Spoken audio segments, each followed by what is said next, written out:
then you are wrong. So, and it's going to be a tough night, all right? If you didn't like the thematic tone of that, it's going to be hard to sit through the next whatever I'm about to say. Okay, I wanted to start by talking about science, like, very broadly, because I am against it. Next slide. That's my stance. I'm against science, and I come from like a science family. Like my dad was an electrical engineer, and my younger brother just got his PhD in chemistry, and I studied creative writing, you know. And we would get in these arguments where my parents' whole thing, like my brother's whole thing, was like, oh, we need more people in STEM. We need more women in STEM. We need to get our kids into STEM, because scientists and engineers, that's what's going to solve the problems of tomorrow. Like with science and engineering, we can finally find a solution for global warming. And I'd always be like, yeah, I don't know, dude. Kind of feel like over the last 200 years, science and engineering has really invented everything that causes global warming. You guys ever drive down like a Midwest highway and you see a factory with like smoke billowing out of it? It's like, you think an English major designed and built that? No. That's chemistry, that's a lot of physics, some industrial engineering, some mechanical engineering. That's what science looks like. It's crazy. They invented climate change. I mean, if you really want to go to the source of pollution, like, is the source me, a creative writing major? Or is it maybe anybody whose degree has the word engine in it? Maybe that's the clue. Maybe that's, oh, it was them. That's great. It's crazy. Scientists and engineers, they love showing you that graph of like the CO2 in the atmosphere steadily increasing. And it's like, when you guys figure out who's building all the engines, it's going to blow your mind. You have no idea. It's you. Yeah, so anyways, I made a graph for you guys. Next slide, which is, this is a cool graph I found. This is the amount of CO2 in the atmosphere, and this is the number of mechanical engineers we've got just hanging around. So...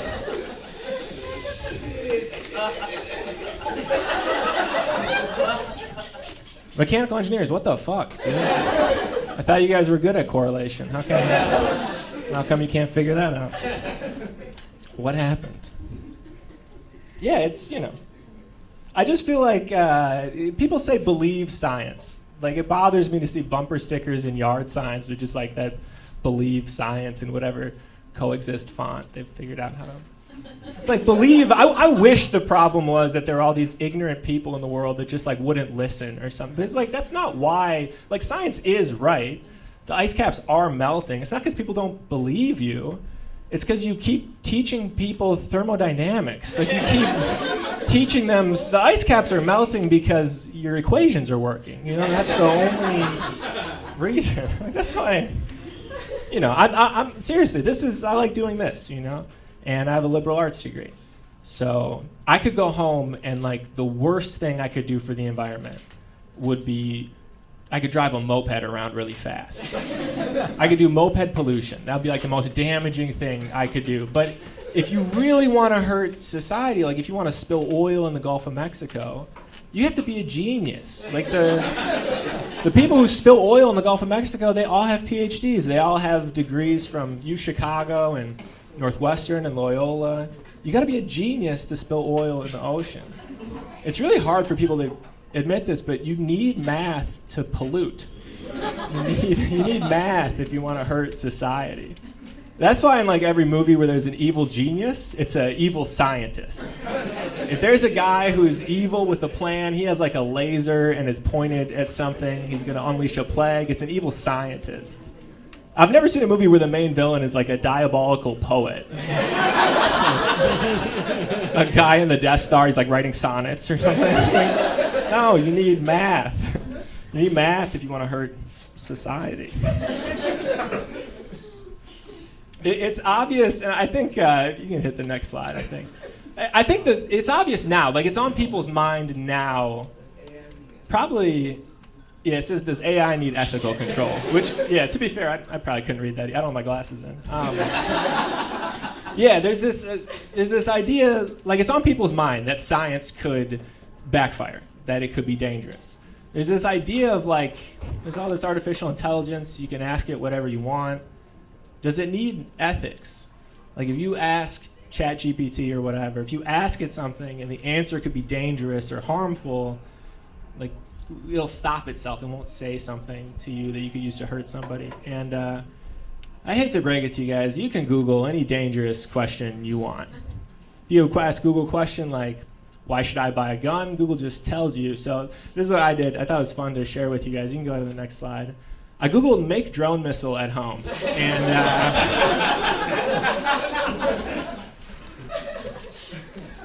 yeah, this is, I didn't like screenshot the best results or anything. This is just unadulterated.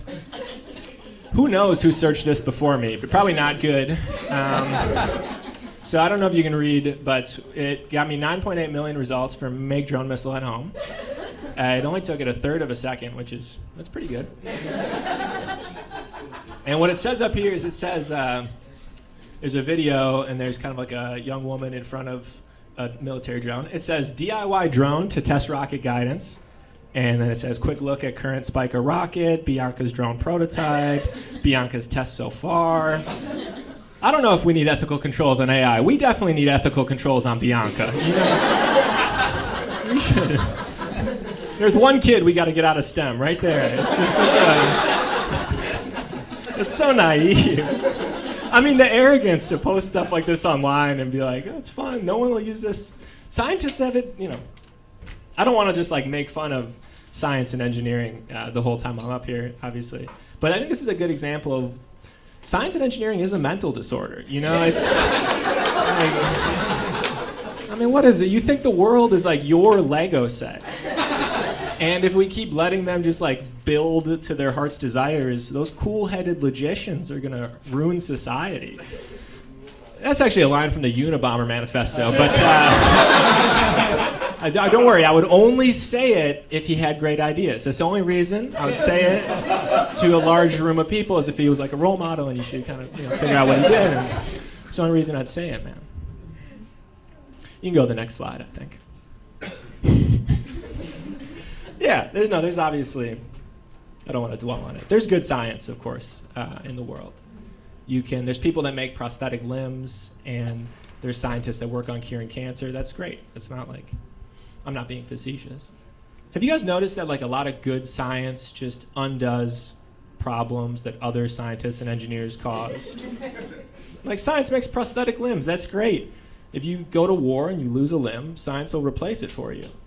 Science invented prosthetic limbs. Science also invented like war and all the bombs that caused the limbs, but they kind of solve their own problem. Curing cancer, that's the big one. I feel like that's like the holy grail of science. As long as I've been alive, it's like, oh, maybe one day science will figure it out. Maybe one day science can cure cancer. But, in the meantime, science has invented a lot of hazardous chemicals to spill in Ohio. Science, most of the periodic table of elements, if you don't have a mask on, you die. You can't touch any of them. Science has invented every hazardous chemical that causes cancer. Then they have the nerve to tell us they're working on a solution to it. It's like, science like, I'm gonna cure cancer. It's like, yeah, you better cure cancer. Science has cured 0 cancer, and they've given so many people cancer. Even when science tests you for cancer and they put you into that machine and then they go hide in the corner and they're like, look, yeah, this machine will give you a little bit of cancer, for sure. No, we don't know what cures it. This machine causes it, though. Like, 100%, we know that. Yeah, I think science is bad, man. And I'm not the only one. I was rereading Frankenstein the other day, which is like, that's the first guy to stand up and do this. That was Mary Shelley. That was like her version of this. I was rereading Frankenstein, and it's good. Frankenstein it's basically about if science can create a monster. Like, if scientists can make so much progress that it's unethical and dangerous. And with artificial intelligence, It's like, damn, I mean, she nailed it. It feels like so relevant and so timeless. There's a lot of literature like that. Like a lot of the old books are pretty timeless. The Great Gatsby, that's like about income inequality and how hard it is to move up in America. It's pretty timeless. The Scarlet Letter, that's like there's a dual standard for sexuality and we're kind of mean to women because of it. It's like, that's kind of timeless. Maybe the themes in these old books aren't timeless. Maybe society's just not improving very much. It's pretty concerning to read lines of dialogue from the 1820s and be like, damn, they just get what's going on in the world today. Why is the Scarlet Letter relevant? He wrote it in the 1820s. Like the Scarlet Letter, it should be nonsensical. Like, we shouldn't have like this Easy A Emma Stone remake 200 years later that's like somehow resonating with high school girls. That's terrible.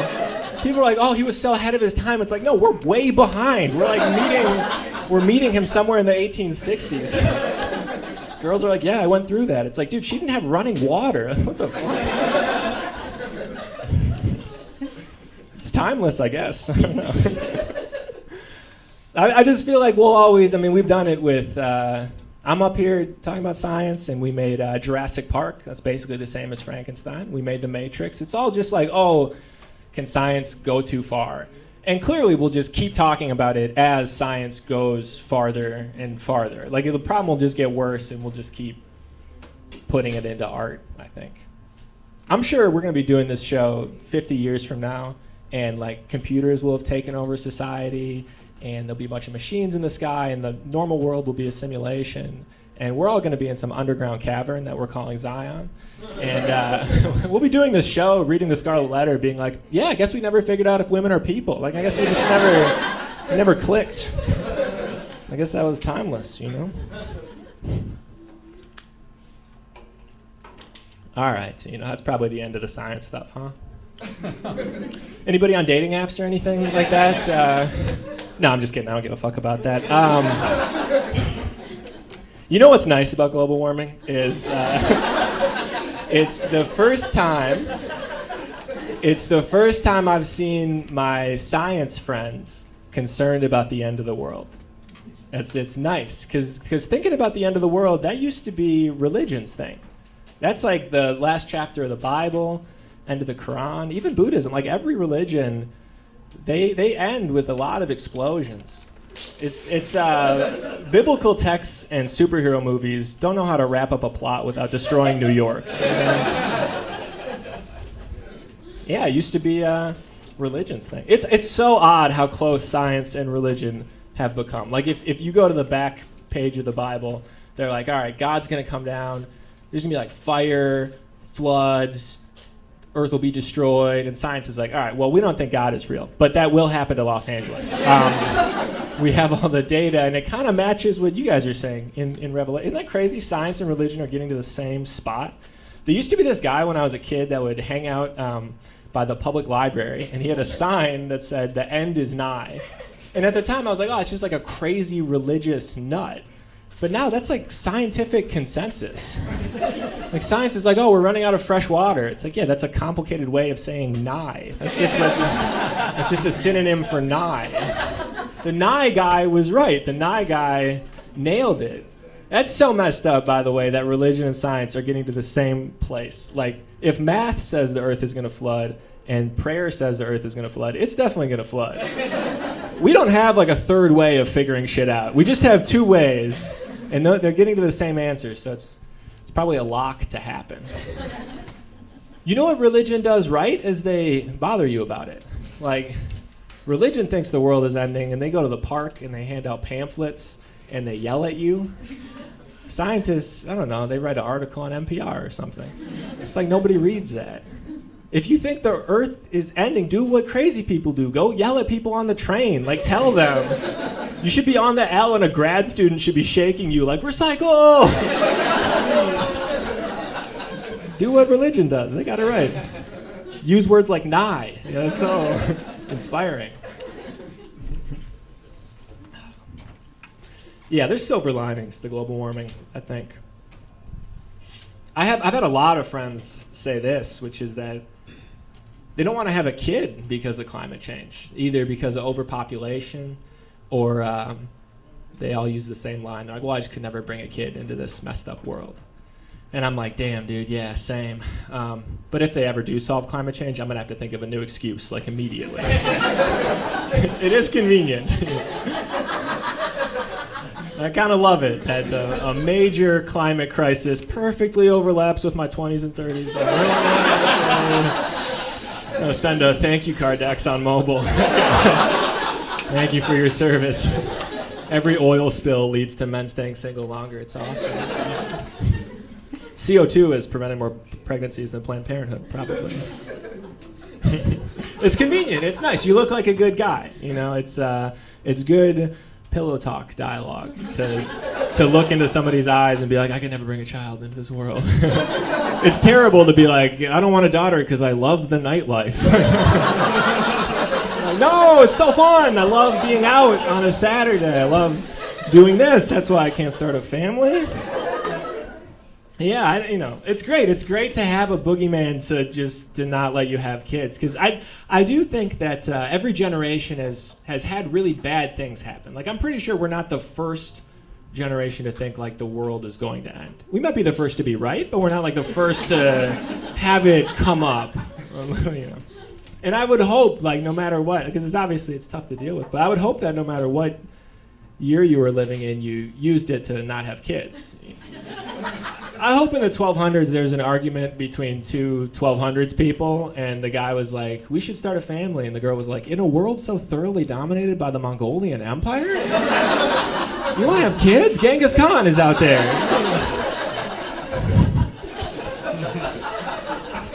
It's just like two cavemen fighting, and they're like, you want to move in together? Pangea's drifting apart. It's crazy. I can't handle this right now. Yeah, that's my one, I do think a lot about starting a family, like not doing it or doing it. That's the one scientific thing I'm genuinely positive on, is birth control.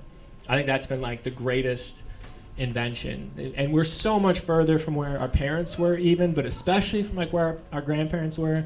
So many more options, so much more advanced. A friend told me they're close to a male birth control pill. Like sometime in the next decade, they're gonna have just like a pill that guys can take and then you won't get anyone pregnant.